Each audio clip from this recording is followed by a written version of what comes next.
c'est bien, il y a l'équipe d'applause, comme dans les émissions de télé, formidable. Merci beaucoup. Merci à tous d'être là. Merci Olivier Thierry de nous faire l'honneur et la gentillesse d'être avec nous aujourd'hui. On va passer une demi-heure ensemble, ça va passer, je pense, très vite. Donc, je vais essayer d'être moi le plus bref possible pour vous laisser le plus de temps de parole possible. D'abord, rapidement, donc je me présente, je suis Vincent Roux, je suis le fondateur de Good Santé, qui est un centre d'accompagnement pour les dirigeants de santé préventive. Olivier Thierry, qui est avec nous, qui est le CEO de CARE, il va nous expliquer un peu ce que c'est rapidement. Juste avant, vous avez travaillé chez McKinsey pendant 8 ans dans le M&A. Après, vous avez créé votre propre entreprise. Ensuite, vous avez rejoint SAP pendant 8 ans également, je crois, de mémoire. Et après, vous avez pris la direction de The Fork, la fourchette. Et c'est là que vous avez fait une grosse opération de croissance. Alors, j'étais numéro 2 de The Fork. Vous étiez numéro 2. Mais je suppose que c'est vous qui avez le plus participé à cette croissance de The Fork, la fourchette, non?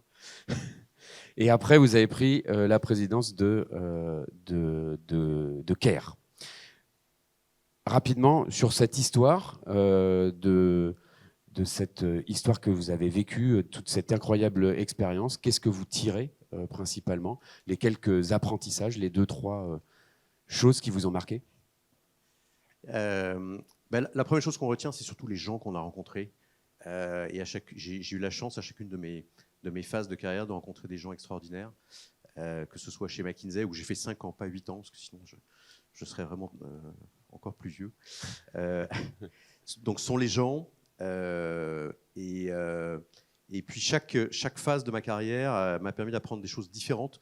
Et c'est pour ça que je suis un petit peu un couteau suisse. C'est que j'ai travaillé à la fois pour des grandes boîtes, dans des grandes boîtes, et puis j'ai été aussi entrepreneur, et puis j'ai été aussi numéro 2 de Scale-Up. Donc on apprend dans les grandes boîtes et au contact des grandes boîtes, on apprend beaucoup de choses qui tournent autour de la rigueur, les méthodes, les processus, tout un tas de choses bien cadrées, bien huilées, que finalement on réutilise quand vient le moment, quand on est dans une start-up ou une scale-up, de passer de la phase 0 à 1 à la phase 1 à N. Voilà, parce qu'au début, on y va un petit peu à la hussarde, et puis après, non, il faut quand même organiser, standardiser, scalabiliser, etc. Donc ça, ce sont des choses que j'ai appris au contact des grandes boîtes et qui m'ont bien servi. Et puis, dans mes expériences entrepreneuriales, on a appris à se démerder, à se planter, à trouver des solutions à des problèmes qui paraissent impossibles, parce que bien souvent, quand on est dans des petites boîtes, finalement, l'échec n'est pas une option. C'est-à-dire que quand on se prend des murs, on est obligé de trouver le moyen de percer le mur, de passer par au-dessus, par à côté, etc. etc.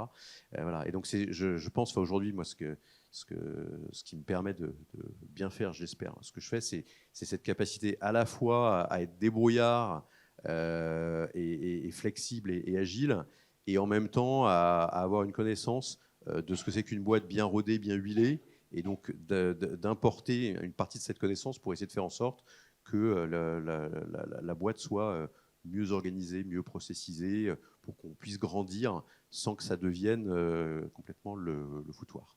Donc, tu as appris la démerde sur le 0 à 1 quand tu as eu tes propres expériences. Et ces éléments de démerde-là, aujourd'hui, est-ce qu'il y a une sérénité qui est apportée par la société, qui est un peu plus constituée, etc., où tu te dis j'ai un peu plus de temps pour faire les choses et tout? Ou alors, il y a toujours cette forme de pression et d'exigence permanente qui t'oblige à une résilience quotidienne quasiment? Non, il y a une pression permanente.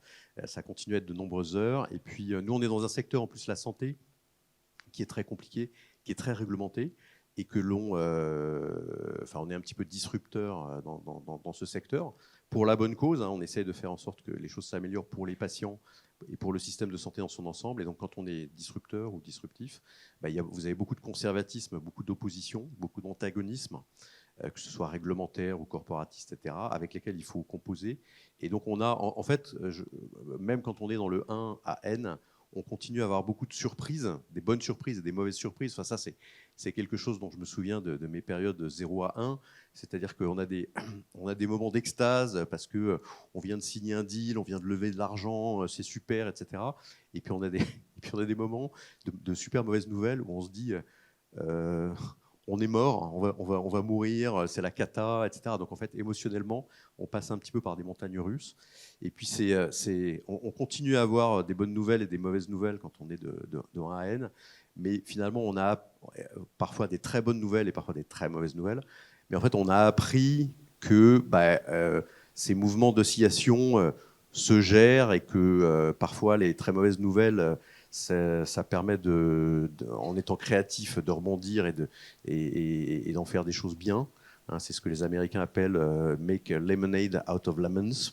Voilà, donc ça continue à être rock'n'roll. C'est juste qu'on commence à avoir un peu plus d'expérience à gérer l'aspect rock'n'roll des choses. En tout cas, émotionnellement, au moins. C'est-à-dire que parfois, effectivement, on a des mauvaises nouvelles et je peux avoir des équipes, c'est la cata, etc., etc. Et je me dis, ok, oui, c'est la cata, mais en fait, ça fait la 50e fois ou la 100e fois dans ma vie professionnelle que je me dis c'est la cata, et à chaque fois, en fait, on a trouvé des moyens de mitiger la cata. Donc même si là, j'ai pas la solution, je vais aller marcher, je vais pas dormir pendant 3 jours, mais in fine, on va trouver la solution, quoi. Voilà. Okay. Sur Care, sur l'aventure Care, donc tu arrives chez Care à un moment où, on va dire, la preuve du concept est faite, le produit est là, la boîte demande qu'à grandir. C'est quoi l'arrivée comme ça chez Care? C'est quoi le premier jour? Il se passe quoi?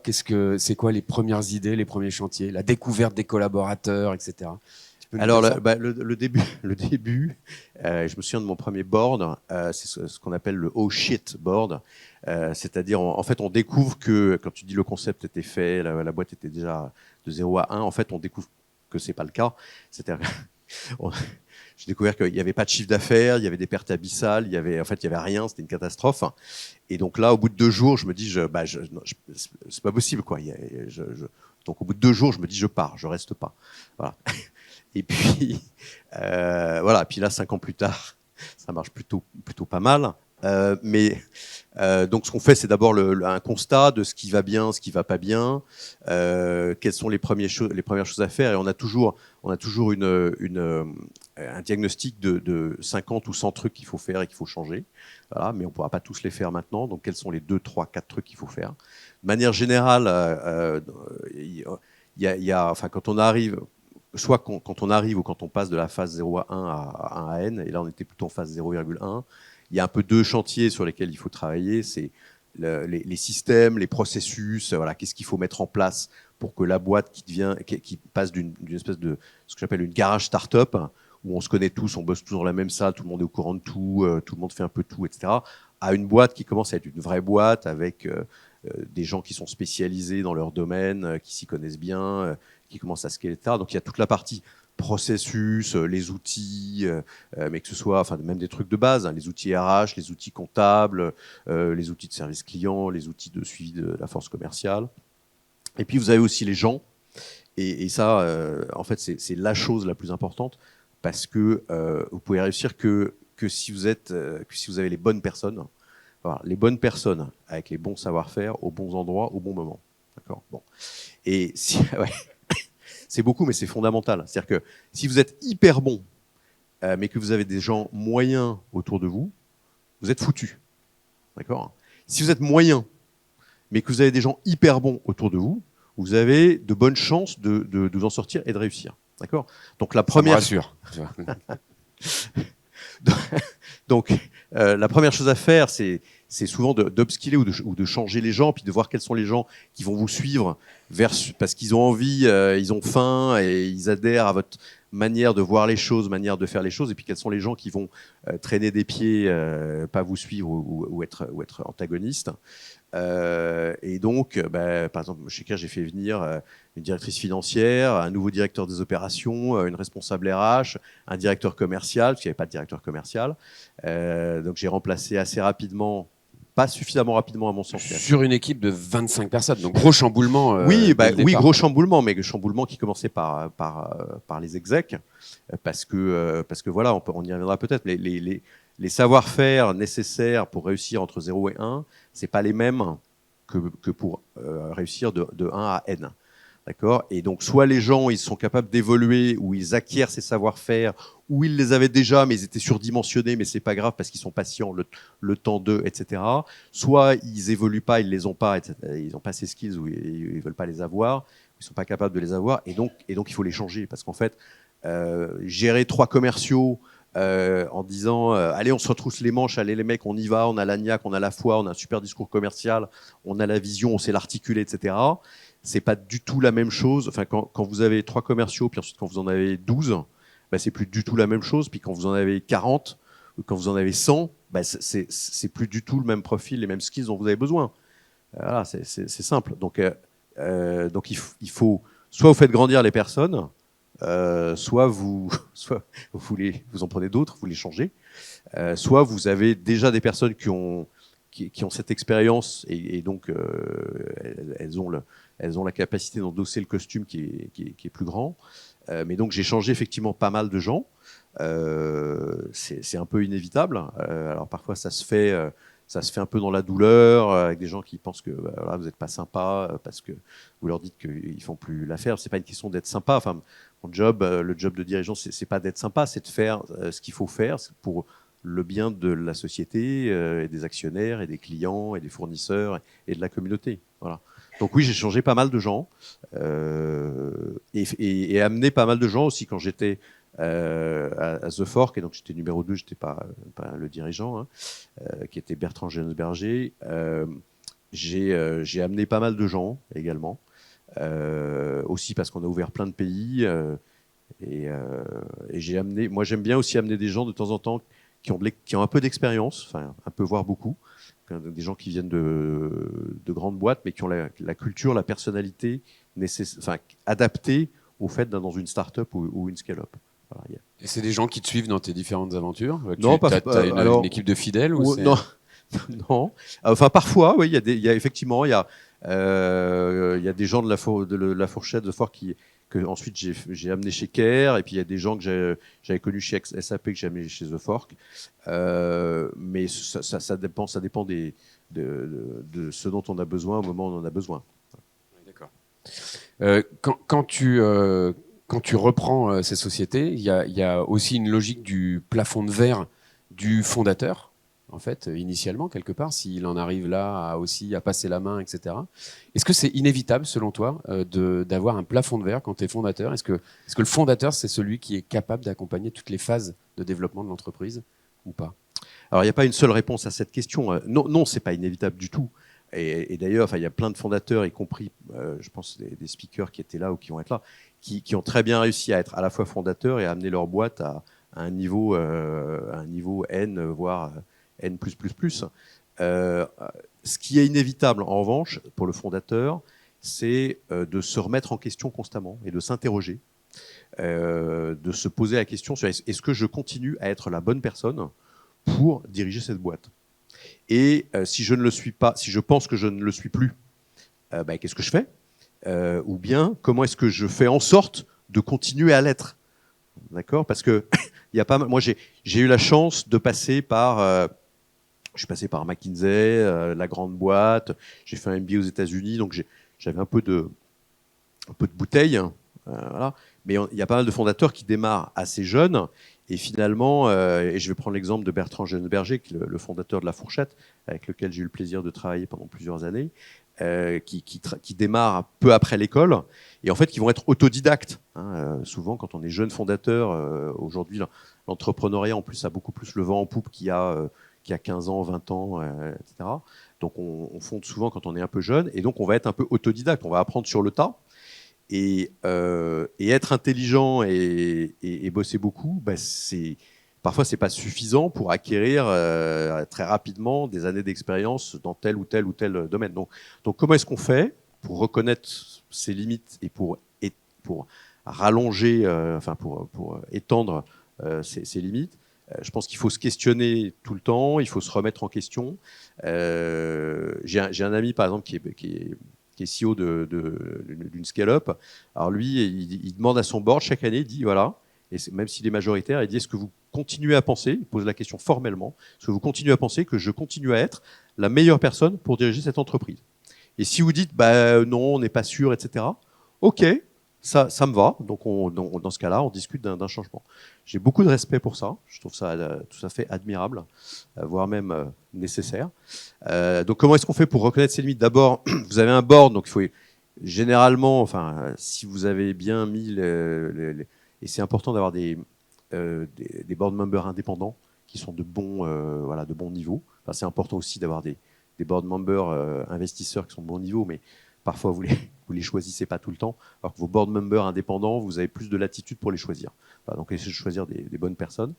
Votre board doit être aussi un sounding board. Moi, je sais que voilà, quand j'ai un board ou des investisseurs, j'essaie de leur parler assez souvent de plein de trucs, y compris de moi, voilà, de mon style de management, de choses comme ça. Et puis peut-être qu'un jour, votre board va vous dire vous devriez vous améliorer là. Bon, donc faut écouter. Faut écouter ou en tout cas voir the writing on the wall de la part de vos employés, de vos salariés. C'est-à-dire que si vous avez des salariés qui sont en moyenne moyens et qui grognent contre vous, c'est normal. Si vous avez des salariés que vous pensez être super bons et qui grognent contre vous, c'est qu'il faut vous regarder dans le miroir et probablement changer quelque chose dans ce que vous faites. Voilà. Donc se remettre en question et avoir de l'humilité. Si vous pensez que vous faites que les choses vont super bien, que vous faites les choses bien, que vraiment vous êtes super, etc., je pense que vous avez un problème. Voilà. Et ensuite, il faut se former continuellement. Donc se former au contact d'autres personnes qui ont des connaissances ou des compétences. Donc ça peut être des peers, des pairs. Enfin voilà, vous êtes là aujourd'hui, donc vous avez déjà compris un peu un des trucs qui est nécessaire, c'est de se former au contact des gens, d'écouter d'autres personnes, de se renseigner, de lire des bouquins, des articles, éventuellement un peu de executive education. Ça coûte un peu cher, mais c'est quand même. Enfin, il y en a qui sont de très bonne qualité. Hein. Et puis du coaching, voilà, et amener des gens dans la boîte qui vont s'y connaître mieux que vous, parfois qui vont être meilleurs que vous. C'est votre meilleure manière de réussir. Mais voilà, ils en parleront mieux que moi, mais les fondateurs que je connais qui ont pu accompagner jusqu'à très très haut la croissance de leur boîte sont des gens qui ont continué à se former, à se remettre en question tout le temps. Et à grandir du coup avec leur boîte. Et à grandir. Ouais. Et tu arrives chez Care, tu viens de la restauration, enfin en tout cas du SaaS, mais sur un marché de la restauration. Comment on s'entiche d'un projet comme Care? Comment on se passionne pour le sujet? Comment ça devient ton bébé, si je peux me permettre de parler comme ça, et pour l'incarner, pour qu'auprès des équipes aussi, tu arrives à les embarquer, etc. Ça a été quoi le processus pour toi? Alors d'abord, je crois qu'il y a une partie d'histoire personnelle. Hein. C'est-à-dire que quand j'ai rejoint La Fourchette pour l'étendre dans plein de pays, moi j'aime bien la gastronomie, etc. Donc il y a un truc un peu personnel. Et puis pour Care, moi j'avais un grand-père qui a beaucoup compté pour moi, qui était psychiatre, qui avait monté une maison de santé, qui avait monté une ligne téléphonique d'aide aux personnes en détresse et en instance de suicide. Et en fait, et donc quand on m'a parlé du projet Care, ça m'a tout de suite parlé. C'est-à-dire qu'en fait, j'aurais dû, hein, parce que normalement, avant de rentrer dans une boîte, on regarde un peu si la boîte elle est solide, ce que les Anglais appellent kicking the tires, c'est-à-dire on donne un coup de pied dans les pneus de la voiture pour voir s'ils sont pas percés. Et en fait, je l'ai pas fait parce que le projet m'a parlé avant même que je rentre dans la boîte. Je me suis dit, ah, mais ça, c'est fait pour moi. Je veux aider les gens. Je veux faire quelque chose qui amène des changements réels dans la société, tangibles, utiles. Et donc ça, c'est évident que le système de soins aujourd'hui, l'accès aux soins, toutes les découvertes qui restent à faire dans la santé et ensuite qui restent à amener à la population, ne serait-ce qu'en termes de prévention, de maladies chroniques. Enfin, il y a énormément de choses à faire. Et donc avant même avant même de voir l'offre chiffrée ou les comptes, etc. Dans ma tête, dans mon cœur, j'avais déjà dit oui. C'est ce qui t'a permis de tenir plus de 2 jours, du coup. Voilà, non, mais c'est pour ça que je suis arrivé en ayant en fait rien vu, et quand j'ai vu, je me suis dit oh là là, c'est la catastrophe. Dans quoi je me suis foutu? Mais donc j'avais fait le choix avant, en mon âme et conscience. Enfin, c'était mon truc, quoi.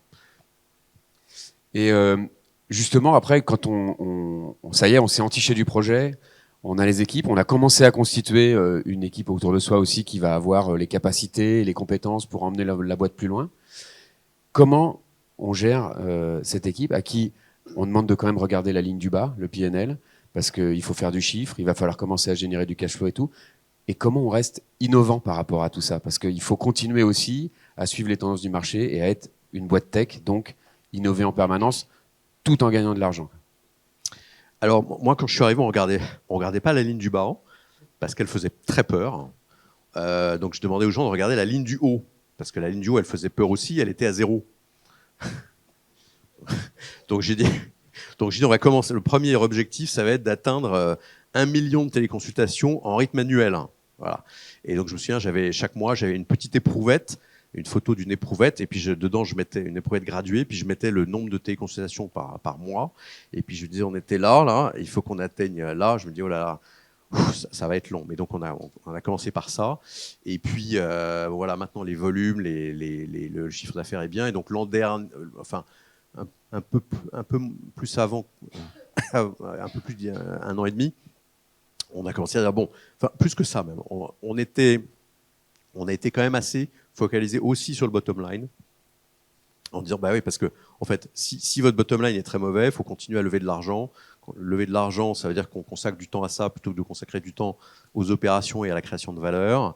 Et puis en plus, c'est quand même éreintant. Voilà. Tous les gens qui vous disent ouais, c'est facile de lever de l'argent, etc. Ouais, d'accord, enfin, bon, ça n'a pas été mon expérience. Donc ça fait quand même assez longtemps qu'on se focalise sur le bottom line. Et en fait, les gens comprennent bien, enfin, l'explication, c'est que si on veut pouvoir être maître de notre destin et pouvoir réinvestir dans l'innovation, dans l'expansion, etc., ben, on doit pouvoir, enfin, je veux dire, un business qui est sain, une activité qui est saine, elle doit pouvoir, à terme, dégager des bénéfices et dégager l'argent nécessaire à sa propre continuation et à sa propre expansion. Voilà, c'est sain. Je sais qu'il y a plein de boîtes, jusqu'à il y a 2 ans, on parlait même pas d'EBITDA parce que c'est un gros mot, etc. Mais moi, j'ai jamais eu cette approche-là. Voilà, donc on regardait le top line et le bottom line, et les gens comprennent. Et ça ne veut pas dire qu'on arrête d'innover. Enfin, nous, on est dans l'innovation constante et à tous les niveaux. Alors, c'est de la micro-innovation, hein. Mais il y a aussi des trucs qu'on va lancer là sur la prévention. On a plein d'idées en tête. Donc, la question de continuer à innover ou pas, c'est pas une question. On a toujours une grosse partie de ce que font nos équipes, c'est dédié à l'innovation. Mais c'est vrai que c'est pas non plus l'innovation complètement débridée. Peu importe combien ça coûte, peu importe si ça rapporte. Non, c'est l'innovation un peu réfléchie. Là, aujourd'hui, vous êtes combien chez Care, là, maintenant? Donc, on est à peu près 150 au siège, plus les milliers de médecins qui travaillent avec nous. Voilà, on a été racheté par un groupe anglo-européen qui s'appelle Health Hero, qui est basé en Angleterre, qui a aussi l'activité en Irlande et en Allemagne. Mais on continue à fonctionner de manière très autonome, ce qui est assez sympa. Et de toute façon, on a une vision, mission et des valeurs très très alignées avec le reste du groupe. Donc ça se passe très bien. Ok, très bien. Et sur le marché de la santé, s'il y a des gens aussi ici qui ont envie de se lancer sur ce marché-là, de passer du 0 à 1 sur le marché de la santé, aujourd'hui c'est un marché qui est de plus en plus convoité. C'est quoi tes prédictions, j'ai envie de dire, alors c'est une vaste question, j'imagine, mais quels sont les éléments clés à ton avis sur lesquels demain les choses vont aussi se concentrer sur ce marché-là, et notamment de la e-santé qui se développe à fond? Alors, marché convoité, je ne sais pas si c'est un marché qui est convoité, c'est un secteur dans lequel il y a de toute façon d'énormes besoins. Voilà, quand on interroge nos concitoyens sur tout un tas de leurs préoccupations, la santé, l'accès aux soins, le vieillissement, ces choses-là, c'est des choses qui les préoccupent. C'est des choses pour lesquelles il y a des besoins. Et donc, quand il y a des besoins, eh bien, il y a des opportunités de répondre à ces besoins et des opportunités de création de valeur. qu'en fait, moi, je trouve qu'il y a eu, ça fait 25 ans que je travaille dans la tech, parfois, il y a trop de, on dit, a technology in search of a solution in search of a problem. D'accord? C'est-à-dire que, on a la blockchain, là, c'est super, je sais que ça travaille un peu, c'est super, ok, mais on en fait quoi? Voilà, l'intelligence artificielle, là, c'est super, j'ai rien, enfin, je veux dire, c'est super, l'intelligence artificielle, mais ok, on en fait quoi? Donc, on a des technos et on se dit, quel problème ça va bien pouvoir nous aider à résoudre? Dans la santé, en fait, c'est un peu l'inverse. Il y a plein de problèmes. Il y en a vraiment, mais pléthore. Et donc, pour moi, c'est comme prendre les problèmes et puis s'attaquer à résoudre ces problèmes en mettant de la techno, de l'humain, de la réorganisation d'opérations, de process, etc. Donc, dans la santé, il y a, il y a plein de sujets autour de le vieillissement est un vrai sujet, la prévention, la nutrition. La nutrition et tout ce qui est obésité, la santé des femmes. Voilà, je peux continuer, mais Et les enjeux pour Care là, au travers de ça, parce qu'aujourd'hui, si tu devais résumer le problème que vous résolvez aujourd'hui sur le marché. Alors nous, au travers de la téléconsultation, qui pour nous la téléconsultation est un début et pas une fin en soi. D'accord. Nous, notre positionnement, c'est d'être une clinique virtuelle et de faciliter l'accès aux soins et à des soins de qualité, ce qui est un gros sujet en tant que tel, parce que les professionnels de santé ont leur indépendance, mais en même temps, nous, on veut essayer de faire en sorte qu'il y ait de la qualité. Donc, comment est-ce qu'on réconcilie indépendance et contrôle qualité, etc., qui est un vaste sujet.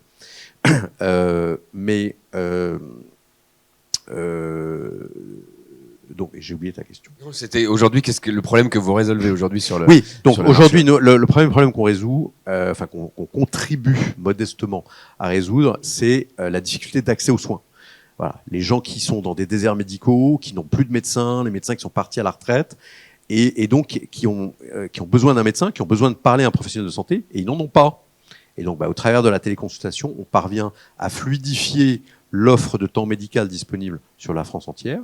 Et puis, on parvient aussi à flexibiliser et à faciliter l'activité des professionnels de santé, des médecins. Parce qu'en fait, c'était une des dernières professions qui ne pouvaient pas faire de télétravail, devaient consulter à l'hôpital ou dans leur cabinet. Avec la téléconsultation, ils peuvent faire davantage de télétravail, donc ils consacrent un peu plus d'heures, c'est plus facile pour eux.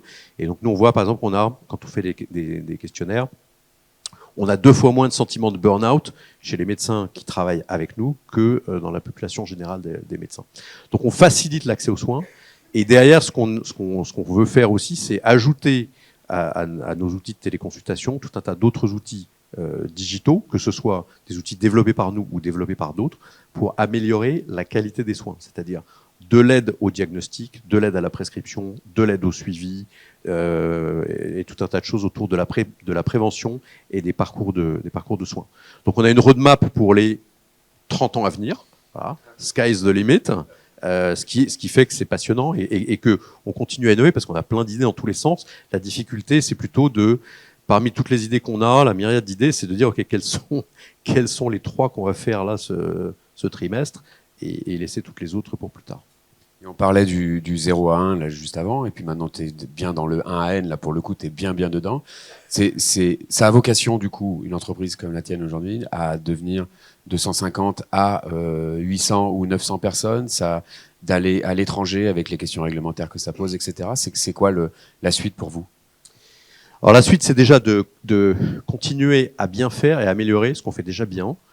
Et moi, je me méfie des vanity metrics parce que j'ai vécu au travers de plusieurs bulles, etc. Et donc toutes les appellations du genre je suis une licorne, j'ai 1000 personnes, j'ai tant de chiffre d'affaires, etc. Pour moi, ça veut pas dire grand-chose. Ce qui m'importe, moi, c'est de faire les choses bien, de résoudre des vrais problèmes, d'aider vraiment les gens et la société et le système. Et donc on va déjà continuer à faire bien ce qu'on fait en France et à devenir plus gros parce qu'aujourd'hui la téléconsultation c'est encore assez ça représente moins de 5% des consultations en France. L'étranger, c'est vrai que les systèmes de santé sont très différents d'un pays à un autre, donc très difficile de répliquer tel quel. Voilà, donc on verra plus tard, mais une des conditions du succès, c'est le focus, et donc pas trop se disperser, c'est bien. Très bien. Eh ben, écoute, Olivier, un grand merci d'être venu jusqu'à nous et de nous avoir fait profiter de ton expérience. Merci.